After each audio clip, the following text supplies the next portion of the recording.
पातळीवर टीका करण्याचा प्रयत्न केला होता, पण तरीसुद्धा काल ज्यांनी विजयोत्सव साजरा केला त्यांच्यातलेच काही नेते ज्यावेळेस दादांना म्हणतायत, गळ घालतायत की आता आमचं भविष्य कसं, त्यावेळेस माझ्यासारख्या कार्यकर्त्याला अभिमान वाटतो की मी त्या नेत्यांसोबत काम करतो जे नेते महाराष्ट्रात सर्वसमावेशक भूमिका घेऊन तळागाळातील लोकांचं काम करतात।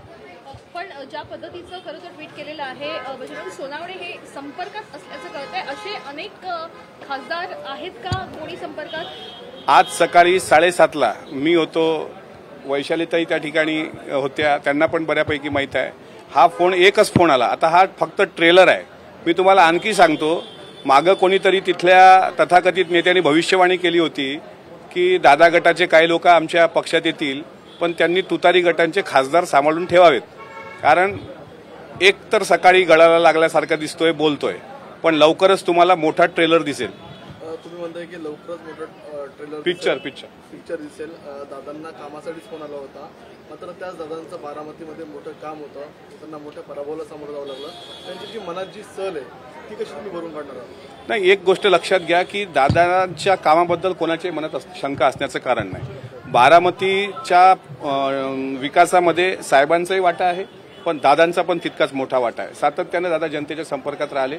ठीक आहे, ही निवडणूक विकासापेक्षा भावनिकतेवर गेली, त्याच्यामुळे आम्हाला तो त्या ठिकाणी पराभव पत्करावा लागला। तो खूप म्हणजे आमच्यासाठी अनपेक्षित ती घटना होती, मात्र आम्हाला तो बॅकलॉग भरून काढण्याकरता पुढे विधानसभेची संधी आहे। आम्ही हिरिरीनं काम करणारी लोक आहोत।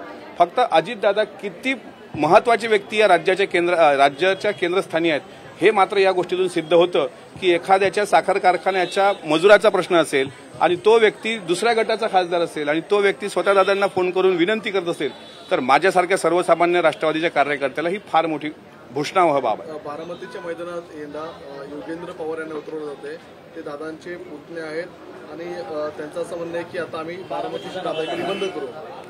आता त्यांनी काय म्हटलं मला माहीत नाही, शेवटी लोकशाहीमध्ये प्रत्येकाला उभं राहण्याचा अधिकार असतो। मागच्या वेळेस एकाचं डिपॉझिट गेलं, आता यावेळेस त्यांनी करून पाहावा प्रयत्न। एकीकडे जे आहे ते शिवसेनेचे अनेक खासदार जे आहेत ते शिंदे गटाच्या संपर्कात असल्याचं म्हटलं जातं आणि आता पुन्हा एकदा राष्ट्रवादीचे जे खासदार आहेत शरद पवार गटाचे ते अजितदादांच्या संपर्कात असल्याचं म्हटलं जात आहे। महाविकास आघाडीला मोठा हा धक्का बसू शकतो, काय करेक्ट कार्यक्रम होण्याची शक्यता आहे? मी तेच म्हणतो की आज फक्त तुम्ही ट्रेलर बघितला, आता याच्यावर स्पष्टीकरण विरोधकांकडून येणं साहजिक आहे। आम्ही पण वाट पाहतो की ते काय स्पष्टीकरण देतात, आणि आमचं जर चुकीचं असेल तर संबंधित नेत्याचे काय म्हणतात त्याला कॉल डिटेल्स काढावे, किती वाजता तुमचा फोन आला, कशा संदर्भात आला, आणि दुपारी सुद्धा 2:30 वाजता एक फोन येऊन गेला असं मला कळतंय।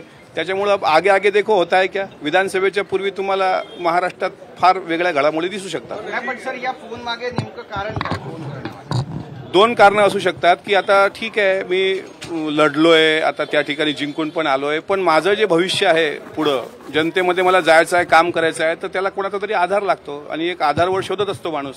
त्यामुळे या फोनचं एवढंच सांगता येईल की दोन्ही अँगल आहेत, की शेवटी पदरातही घ्या, झाली चूक असे आहेत ना, 1-2 जण आहेत, मी आता नाही सांगत पण हळूहळू सांगतो। विधानसभेच्या आधी हे घडामोडी घडण्याची शक्यता वाटते खूप जास्त प्रमाणात आहे। तुम्ही फक्त बघा, आजही अनेक लोक इच्छुक आहेत। आता मीटिंग सुरू आहे पक्ष कार्यालयामध्ये।